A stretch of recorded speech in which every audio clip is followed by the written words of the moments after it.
The music in the town square paused, and Ruth, seeing me across the crowd, didn't flinch. She just leaned into Mark, kissing him deep, her hand resting on his lower back. My stomach turned, a cold, hard knot. It was Tuesday, our anniversary. Mark simply winked, a smirk pulling at his lips, as if this whole betrayal was just another one of his sick jokes. The neon beer signs cast a faint glow through the dusty windows of the corner tap. I pulled up a stool beside Mark, who was already nursing a bottle. It was a Tuesday like any other, or so I thought. We usually talked about work, the weather, maybe how the Royals were shaping up for the season. I tried for that easy rhythm now. "Royals playing a good game tonight, huh?" I said, nodding toward the television mounted high above the bar. Mark just grunted, not looking at me. His fingers picked at the label on his beer bottle, a habit he had when something was eating at him. He usually met my eye, offered some half-baked prediction about the batting order. Tonight, he kept his gaze fixed on the condensation collecting on his glass. The silence stretched, thick and uncomfortable. I took a slow sip of my own beer, the carbonation sharp on my tongue. "So, Mark," I finally said, keeping my voice level, "what's on your mind? You seem a little off." He cleared his throat, a dry, raspy sound. He leaned in, his voice barely a whisper. "Ruth, she told me not to say anything to you." My brow furrowed. Ruth? Why would Ruth tell Mark not to talk to me? "About what?" I asked, a flicker of unease starting to ripple through me. It wasn't like Ruth to involve Mark in any secrets, especially not for me.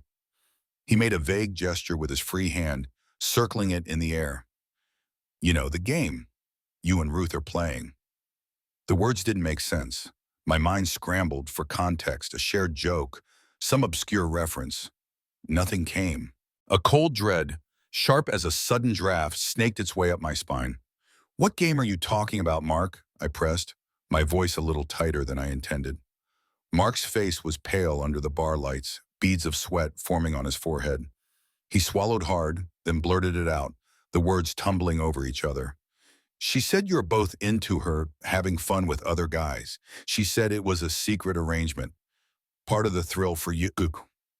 The clinking of glasses, the low murmur of conversations around us, all seemed to fade.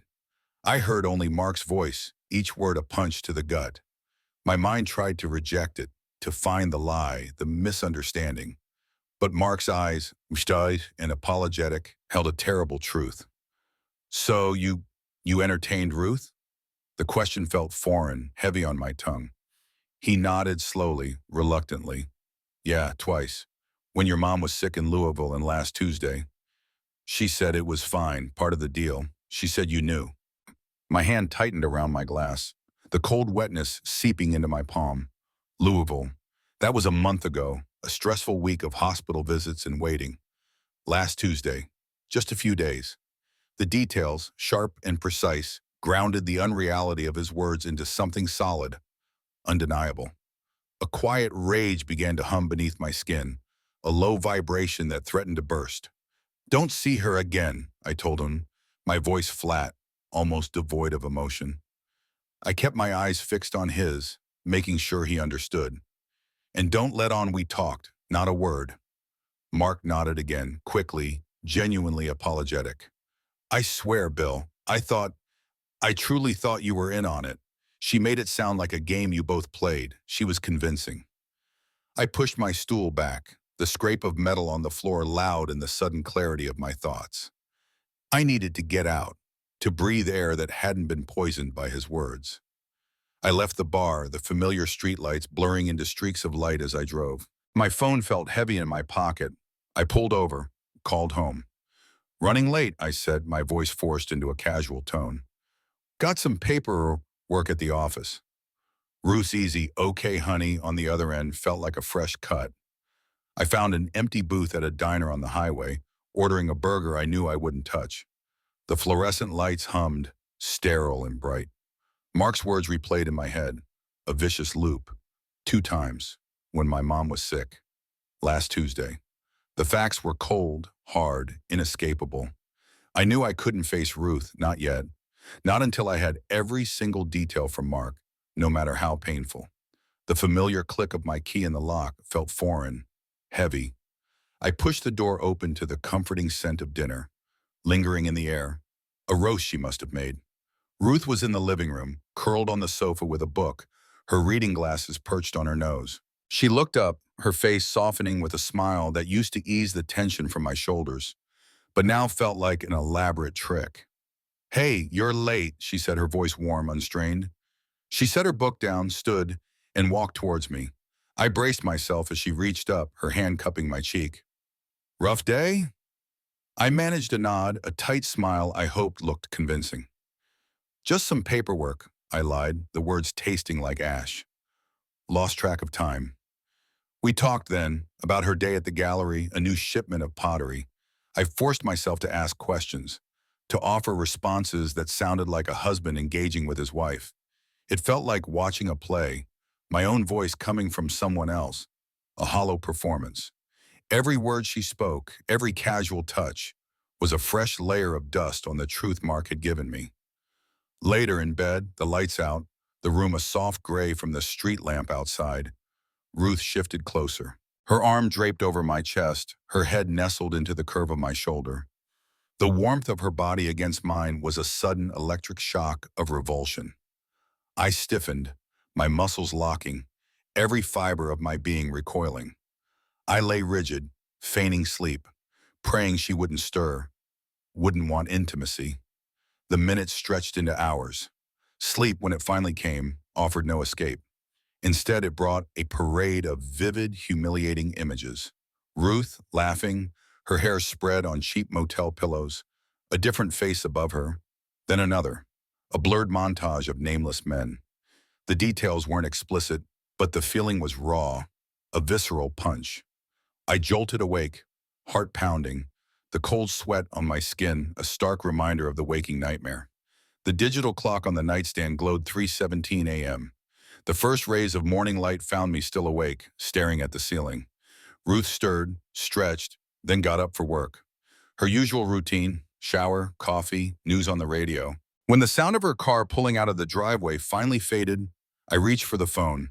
My fingers trembled slightly as I dialed Mark's number. He answered on the second ring, his voice groggy. "Mark, it's Bill," I said, my voice steady, betraying none of the sleepless night. "I need to see you. For lunch. I need to hear everything again. Clearly. No omissions." There was a pause, a hesitant breath. "Yeah, okay, Bill. Where?" "The Greek place on Calhoun Street. 1 o'clock. Don't be late." The morning at the office was a blur. I sat at my desk, a stack of invoices untouched.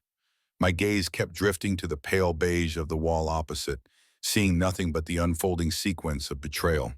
I tried to focus to make sense of the figures on the spreadsheets, but the numbers swam before my eyes. Each minute crawled by, stretching towards the appointed hour, a relentless march to more pain. At 1 o'clock, I found Mark already seated in a quiet booth at Dimitri's, a half-eaten gyro on a plate in front of him. The tzatziki sauce looked unappealing. We ordered mostly out of habit, then ate in heavy silence. The clatter of plates from the kitchen, the low hum of conversation from other tables, filled the space between us. Mark kept his eyes on his food, picking at a piece of lamb. I set my fork down, the metal clinking against the ceramic plate. My voice was a low rumble, strained but firm. "Start from the beginning, Mark. Every detail. How did Ruth proposition you?" He swallowed hard, pushed his plate away. "It was a few weeks ago," he began, his voice barely audible. "After a Royals game. We all went for drinks, remember? You left early." I did remember an early meeting the next day. "She stayed. We were just talking, just the two of us for a while. She started casually. Said something about how you two had an arrangement, how you like to spice things up." Her words.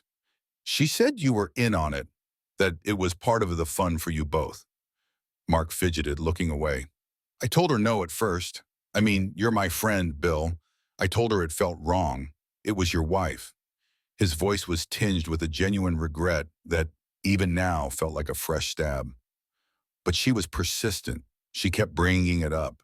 And then you went to Louisville when your mom was sick.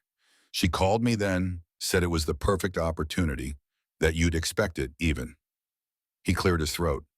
The first time, it was that motel, the one off the highway by the gas station. She picked the place. She was very deliberate, very in charge, like it was all planned out. He didn't offer more detail, and I didn't ask. The image of Ruth, calculated and cold, setting up an affair, was enough. The second time, he continued, his voice a dull monotone, last Tuesday, I took off work. Said I had an appointment. We went back to the same place. The mundane act of taking time off work, juxtaposed with the sordid reality of what he'd done, was a fresh twist of the knife. I listened numb, each word from Mark's mouth a hammer blow, driving the weight of Ruth's deception deeper into my chest. I leaned forward across the table, my voice a low, insistent hum. Tell me more, Mark. How did she make it sound so plausible? What were the specific lies, the little details she used to convince you that I was in on it? Mark shifted uncomfortably, picking at a loose thread on his napkin. She had this way, you know. Ruth has always been good with words, charming. She'd talk about how we were both adventurous, how we liked to keep things exciting. She made it sound like this was just another layer to our relationship. She said you trusted her completely, that you encouraged her to explore, to find herself. She was really good at that, making it sound like it was all about your mutual understanding, your progressive views on marriage. He paused, collecting his thoughts. She'd say things like, Bill loves that I'm so uninhibited, or he gets a thrill knowing I'm desired. It wasn't just words, it was her whole demeanor, confident, like she truly believed what she was saying. A cold knot tightened in my gut. I had seen that confidence, admired it even. Now it was a weapon turned against me. Did she ever mention other men? I asked, the question catching in my throat. Or imply this game had been going on for a while, before you? Mark hesitated, his eyes darting to mine, then away. She, she made it seem like it was an ongoing thing, he finally admitted, his voice quiet. Not new. She didn't name names, but she definitely implied that you and her had been down this road before with others, that you had an understanding. The pieces clicked into place with a sickening finality. Mark wasn't the first. This wasn't a sudden lapse, a momentary error in judgment. This was a pattern, an established reality I had been blind to for God knows how long. The scale of the betrayal, the sheer audacity of her deceit, stretched out before me like a vast, dark ocean. My breath caught, a sharp pain in my chest. A cold, hard resolve, like freshly poured concrete, began to set within me. I needed proof, irrefutable, undeniable proof. Not just Mark's word, which was damning enough, but something tangible. Something she couldn't talk her way out of, couldn't charm her way around. I started observing Ruth, subtly, watching for any shifts in her routine, any tells. The way she answered her phone, the places she claimed to be, the new clothes she sometimes wore without explanation. Each day was a meticulous study, a performance of normalcy on my part, a silent investigation on hers. I felt a profound guilt for Mark, too. He was a simple man, easily flattered, easily misled. Another victim in Ruth's elaborate web. He genuinely believed he was doing what I supposedly wanted. The thought of hiring a private investigator crossed my mind, a dark, fleeting consideration. But the idea of strangers digging into my life, into my marriage, the potential for public exposure, kept me from making the call. No, this had to be handled carefully, privately. I would confront her myself. I needed her to confess, to lay bare her own lies, without knowing I already had half the truth. I needed to see her break, to see the performance crumble. The pretense of normalcy at home became an agonizing daily ritual. Eating dinner, watching television, sharing casual conversation. Each moment felt like wearing a suit of lead. Her touch, her affectionate gestures were like acid on my skin. Sleep became a battleground, my nights plagued by vivid nightmares. The quiet suburban house, once a sanctuary, now felt like a tomb of lies, every shadow holding a secret. I began to sift through old memories, seeing them through this horrifying new lens. Ruth's flirtatious banter at parties, her easy charm with new acquaintances, the way men often gravitated towards her. I had always dismissed it as her vivacious personality, a harmless expression of her warmth. Now it all replayed as carefully orchestrated moves in a dangerous game. My life, my identity, meticulously constructed over years. A good husband, a loyal partner, a family man, felt like it was crumbling around me, piece by agonizing piece. The man I thought I was, the life I thought I had, was an illusion. The realization hit me with the force of a physical blow. My marriage wasn't just broken, it was never what I thought it was in the first place. It was a carefully crafted deception, and I, the devoted husband, had been the biggest fool of all. My quiet investigation began in earnest.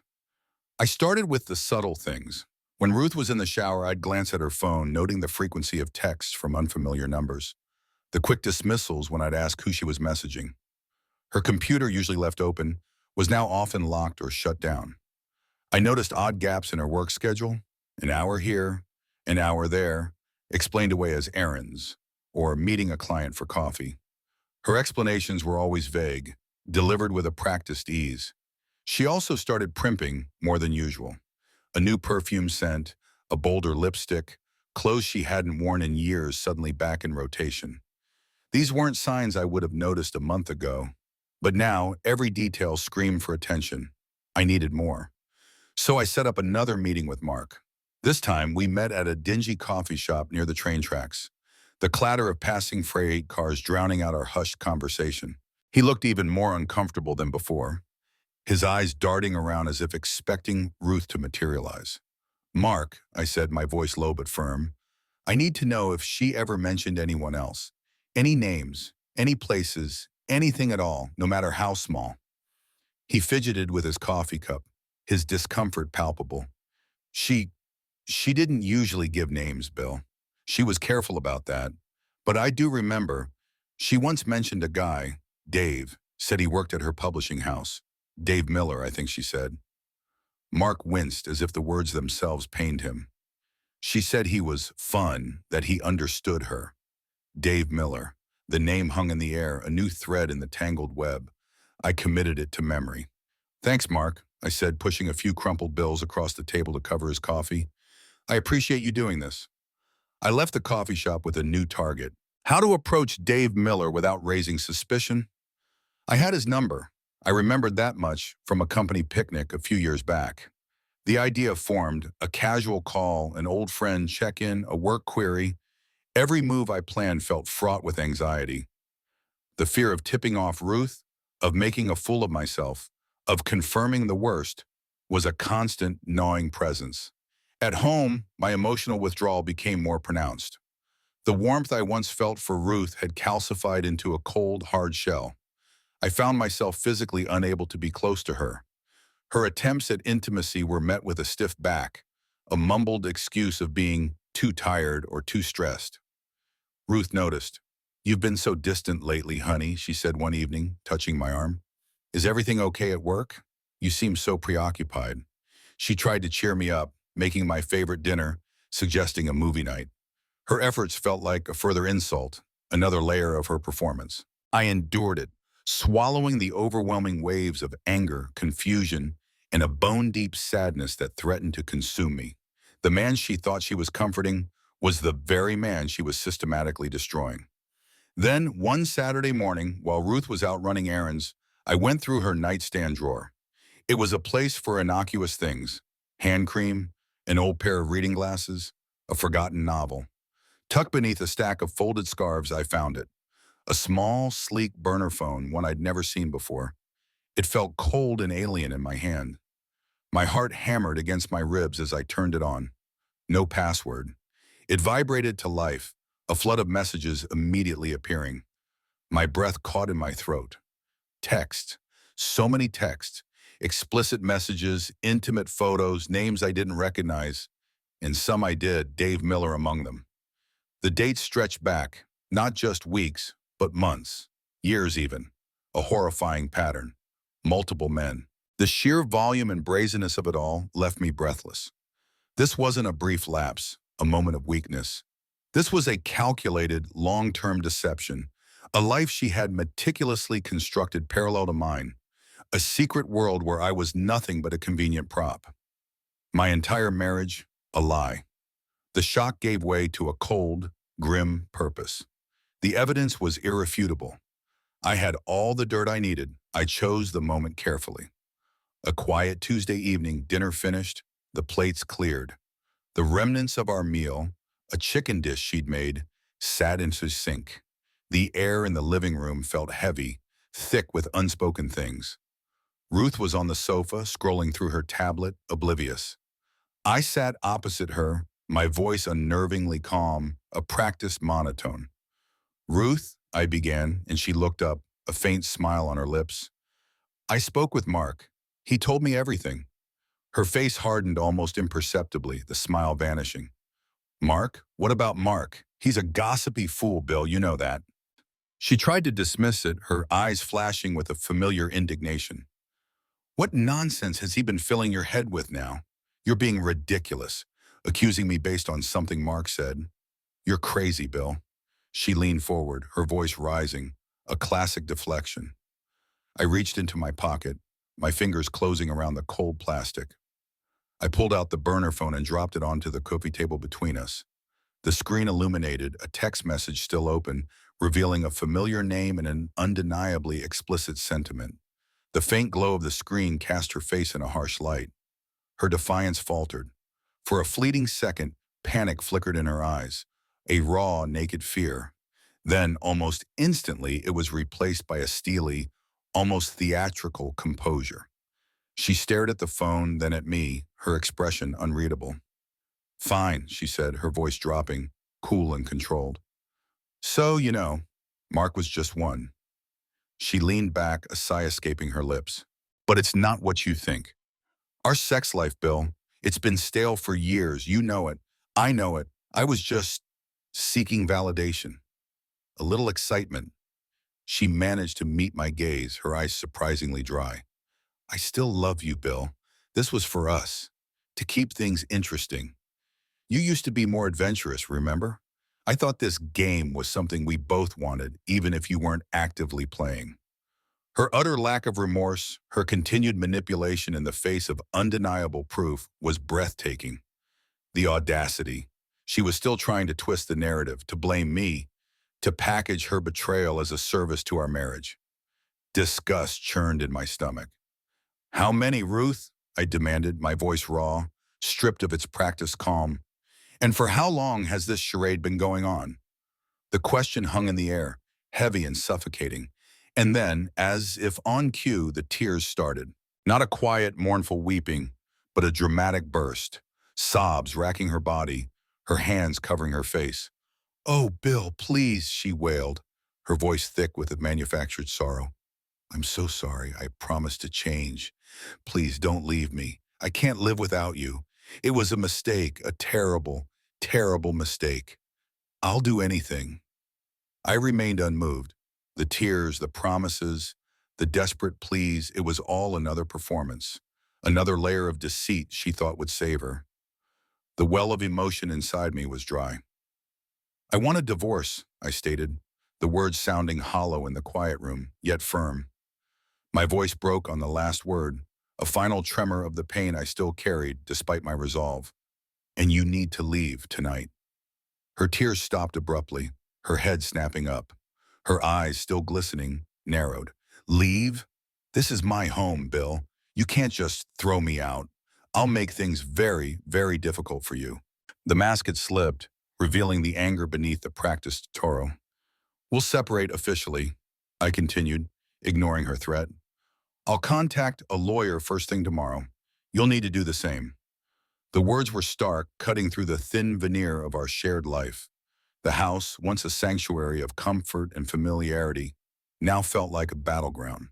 The quiet Midwestern calm shattered into 1,000 jagged pieces. Life's costly choices are rarely easy, and the fallout often leaves scars no one anticipates. Stick around to the end to see how life's costly choices unfold. Ruth refused to leave. The guest room became my refuge, a thin door separating me from the woman who now felt like a stranger. But the tension in the house was a thick, suffocating cloud, clinging to every surface, heavy in every breath. Her pleas, her accusations, her dramatic seas, they seeped through the walls, turning our home into a constant emotional minefield. She'd leave passive-aggressive notes on the fridge or call me to the living room for another round of emotional warfare, painting herself as the misunderstood wife, the one desperate for connection. It didn't take long for the whispers to start circulating through our tight-knit Cincinnati social circle. The missed joint appearances, the forced smiles, the palpable distance between us. People noticed. Friends and family, caught it in the middle, offered awkward advice. "Marriage is hard, Bill," someone would say, or "You two always seem so perfect." Others started taking sides subtly through their silences or their overly solicitous calls to Ruth. Each interaction served only to further isolate me, to reinforce the feeling of being on display. Ruth, meanwhile, began her subtle campaign. I heard secondhand how she was telling our mutual acquaintances that I had become cold, distant, that I was acting crazy and making up stories because I couldn't handle her success. She was painting herself as the wrong party, the victim of a jealous, unstable husband. It was a cruel, brilliant maneuver designed to undermine my credibility. I consulted a divorce lawyer, a grim, efficient man named Arthur Henderson. He laid out the grim realities: asset division, alimony, the potential for a bitter fight over everything we had built. The financial and logistical nightmare ahead settled over me like a suffocating blanket. It was overwhelming, a tidal wave of paperwork and legal jargon. Yet, beneath the anxiety, a growing resolve solidified. I would untangle my life from hers completely, no matter the cost. The thought of exposing her affairs publicly, of dropping the burner phone in the lap of a mutual friend, was a tempting, vengeful fantasy. But Arthur had advised against it. "It rarely makes you look good, Bill," he'd said, his voice flat. "It just makes you look bitter. Protect your own reputation." So I opted for a more discreet approach. Over the next few weeks, during casual conversations with a few key individuals at Ruth's publishing house, people I knew had an ear to the ground, I began to share vague concerns about Ruth's recent behavior. Nothing explicit, just subtle hints about her stress and unpredictability and how it might be affecting her judgment. A seed planted. It wasn't long before I heard whispers that Ruth's job performance was indeed suffering, her colleagues growing wary of her mood swings and distracted air. The weight of her deceit and the scrutiny, however subtle, was starting to show. The financial strain of legal fees and impending separation began to weigh heavily. Every bill felt like a fresh wound. I sought solace in long walks through Burnett Woods, the familiar trails offering a temporary escape, the rustling leaves, the distant calls of birds. These moments of peace were fleeting, but necessary amidst the chaos that had become my life. During those solitary walks, I began the painful process of grieving, not just for the loss of Ruth, but for the marriage I thought I had, for the future I had envisioned. It was a mirage, a carefully constructed illusion, and the realization was like mourning someone who had never truly existed. My life, once so private, so carefully managed, was now unraveling into a very public spectacle, a cautionary tale whispered in hushed tones. Cornered and increasingly desperate, Ruth escalated her vindictive behavior. It started subtly, then became overt. She made anonymous calls to the university, planting rumors about my character, suggesting I had questionable ethics, that my recent stress was due to undisclosed personal issues. The dean's assistant, a stern woman with no tolerance for gossip, called me in to clarify a few things. I met her steady gaze, my own calm, and answered her questions directly, knowing Ruth was behind it all. She actively tried to turn mutual friends against me. Phone calls, tearful lunches, distorted truth spun into outright lies. "Bill's become so cold," she'd lament, or "he's inventing stories to justify his own shortcomings." A few of our acquaintances, easily swayed, began to distance themselves. Others, however, saw through her performance. One evening at a local art gallery opening, one of Ruth's former lovers, a nervous man named Arthur, whom I barely knew, confronted her publicly. He'd heard the whispers, seen his own name dragged through the mud, Embarrassed and angry, he shouted at her about her lies and her games right in front of a small crowd. Ruth's face, usually so composed, crumpled in a rare moment of genuine shock. It was a small but significant crack in her carefully constructed facade. Mark, still laden with guilt from his unwitting involvement, remained a quiet source of support. He'd call sometimes, just to check in. "I'm willing to attest to her manipulative nature," he offered one afternoon, his voice low. "If you need it, Bill, to show she twisted things, made it all sound like your idea." His willingness to speak up, despite his own humiliation, solidified my understanding of his unwitting victimhood. Through the ongoing legal wrangling and Mark's continued revelations, the chilling truth fully emerged. Ruth's game wasn't just recent or a few isolated incidents. It had been going on for years. Mark remembered a passing comment from Ruth about a trip she'd taken alone years ago, claiming I encouraged her to find herself while she was gone. My mind replayed fragments of conversations, vague excuses, and trips that suddenly took on a new horrifying meaning. This wasn't just infidelity. It was a deep-seated pathology, a manipulative streak that ran far deeper than I ever imagined. My entire past with her was rewritten, a tapestry of deceit. As her life began to crumble around her, Ruth made desperate attempts to reconcile. Tearful phone calls, grand, empty promises of therapy, of change, of rediscovering us. She even tried showing up at my office, her eyes pleading. But I was immune to her theatrics now. Each attempt only reinforced my decision for divorce. I had seen the true face behind the mask.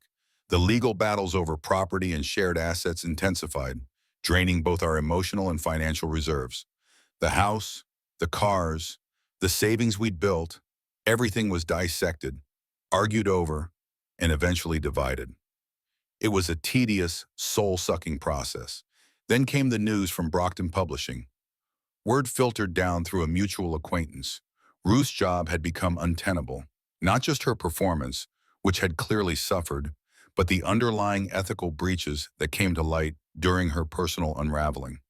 She was quietly dismissed. The consequences of her actions were stacking up, leaving her increasingly isolated and without support, her once charming network evaporating. Though weary, a different kind of focus began to take hold within me. I started focusing on rebuilding my own life, prioritizing my mental and emotional health. The truth, no matter how ugly, had set me free from the illusion. I found an unexpected strength in facing it head on. The quiet Midwestern life I cherished was forever changed, but a new, more authentic path, stripped of deceit and pretense, was finally beginning to emerge. Unemployed and facing severe financial hardship, Ruth became erratic. Her calls grew more frequent, her messages more unhinged. She began showing up. At the university, waiting near my office after hours. At my gym, watching me from the lobby. At the small coffee shop I frequented on Saturdays. Her eyes, once so alluring, now held a frantic, desperate glint. I felt a cold fear creep in. My safety, my mental well-being, were clearly at risk. Reluctantly, I consulted Arthur again. "We need to get a restraining order." "Bill," he advised, his voice grave. The process was swift, the legal paperwork a testament to her increasingly alarming behavior. The papers were served. It only fueled her rage. She left a voicemail, her voice tight with venom. "You want to play hardball, Bill? I'll ruin you. Drop this divorce, or you'll regret it." Pushed to my absolute limit, I considered more severe legal actions. Protective custody, perhaps, or charges for harassment. The thought of further entanglement with her was exhausting, but the alternative, living in constant fear, was unbearable. Then Arthur's team uncovered a final, irrefutable piece of evidence. A financial discrepancy, a series of withdrawals from a joint account that coincided precisely with one of Ruth's affair timelines, payments to a private P.O. box, and then a series of deposits into an unknown account. It wasn't direct, but it was damning, pointing to a calculated effort to funnel money, perhaps even for her escapades. This evidence proved crucial, shifting the leverage significantly. The divorce settlement, Arthur assured me, would now largely favor me, exposing her deceit as financial as well as emotional. Ruth's own family, finally understanding the depth of her deception and the mounting evidence against her, intervened. Her sister called me, her voice filled with weary resignation. She won't listen, Bill. We've tried everything. She just, she blames everyone but herself. Their efforts were to no avail. Ruth saw their attempts as a further betrayal, pushing her deeper into her isolated fury. The long, arduous divorce process slowly ground toward its conclusion. Each court date, each document signed, was a mix of immense relief and bone-deep exhaustion. It was almost over. The freedom was palpable, yet tinged with a profound sadness. I experienced moments of deep grief. Mourning the life I thought I had, the years lived in a lie. I'd catch myself remembering a shared laugh, a quiet moment, and then the bitter truth would wash over me, poisoning the memory. But with each passing week, there was also a growing sense of liberation. The constant fog of deceit that had enveloped my life was slowly, painstakingly lifting. A clear path was finally emerging. One afternoon at a local charity auction, Ruth made a desperate public spectacle. She walked in, disheveled, loudly accusing me of financial ruin and emotional abuse to anyone who would listen. Her slurred words, her wild gestures, confirmed her unraveling to the entire community. It was a humiliating scene for both of us, but for her, it solidified her downfall, a tragic figure stripped bare. I understood then that paying the price wasn't a single event, a swift judgment. It was a slow, agonizing process of consequences, played out in public and private. It was a life unmade, brick by painful brick. Slowly, I began to trust my own judgment again, to rebuild my shattered perception of the world. The world was not as I thought, but I was learning to see it for what it was. The final court date loomed, promising an end to the legal battle. The legal fight would conclude, but the emotional scars I knew would remain, a permanent reminder of the life I'd lost and the man I'd become. The final gavel struck, a quiet, almost anticlimactic sound in the sterile courtroom. It was done. The divorce was finalized. A bittersweet moment indeed. There was a sense of profound relief, like a suffocating weight had been lifted from my chest, but also a lingering ache, a phantom pain for the life that was supposed to be, the future that had dissolved into thin air. The years, the shared dreams, the very fabric of our existence together, all officially severed by a judge's decree. Ruth faced the full brunt of her choices. The financial ruin was stark. Stripped of the marital assets she'd coveted, her spending habits unchecked, she found herself in a precarious position. The social ostracization was equally severe. Our once shared circle had largely evaporated. The friends who once gravitated to her charm now averted their eyes. The whispers, once confined to hushed tones, had become open knowledge. She was alone, isolated, wrestling with a profound loneliness that even I, in my most vengeful moments, hadn't wished upon her. I spent many evenings in quiet reflection, sitting on my porch, watching the fireflies blink in the humid Midwestern air. The moral cost of Ruth's actions was immeasurable. Not just the pain she inflicted on me, but the damage to Mark, to her own family, to her career. I also reflected on my own unwitting participation in the deceit, the blindness I had allowed, the trust I had so freely given. It was a harsh lesson in discernment. Cautiously, I began to re-engage with trusted friends and family. Dinners that were once awkward became opportunities for genuine connection. Old friends, those who had seen through Ruth's machinations, offered quiet support, not pity. My sister called more often, her voice warm, offering practical advice and simply listening. Slowly, painstakingly, my support system was rebuilt, stronger than before, founded on honesty rather than facade. I began to consider a future without Ruth, a new chapter. It was a daunting thought, colored by caution, but also by a quiet excitement. The world, once filtered through the lens of our shared life, now appeared sharper, brighter, full of possibilities I hadn't allowed myself to see. This new path was undoubtedly marked by the scars of my past, but it was mine, and it was real. Some wounds, I knew, never truly heal. They become a part of you, like an old injury that aches in the rain. But they can scar, leaving behind indelible lessons. This experience had shaped me, forging a deeper understanding of trust, of betrayal, and of my own resilience. I had stared into the abyss of deceit and survived. I found a renewed appreciation for genuine connection, for unvarnished honesty, the simple, straightforward conversations, the loyalty of true friends, the quiet comfort of being understood without pretense. These were treasures I now held dear. From a distance, I occasionally observed Ruth. News would filter through the grapevine. Another failed job, a move to a smaller apartment, her increasingly solitary existence. I saw her struggling with the consequences of her choices, feeling a complex mix of pity for the lost woman she had become and a sense of earned justice for the pain she had caused. It wasn't triumph, it was simply the universe balancing its scales. I moved forward, scarred but undeniably stronger, a man profoundly changed by the fire of betrayal. I embraced the quiet, steady rhythms of Midwestern life once more, finding solace in its predictability, its unpretentious calm, the slow change of seasons, the familiar faces in town, the quiet evenings on the porch. They were anchors in a world that had once felt adrift. The journey through the quiet collapse of my life had been agonizing, yet ultimately clarifying. I learned that the fragility of love is often hidden beneath layers of routine, and the weight of secrets can crush the very foundation they seek to protect. The steep price of infidelity isn't just paid by the wronged, but by everyone entangled in its web, especially the deceiver. There was an enduring sadness that settled deep in my bones, a quiet melancholy for what was lost. But alongside it, a powerful hope for a future built on truth, not illusion. I understood that the hardest battles are often fought within, against the demons of doubt and despair, and that survival against such odds is a victory in itself. I had faced the darkness, walked through the fire, and emerged not unscathed, but with open eyes, ready to live again, with a quiet, hard-won peace.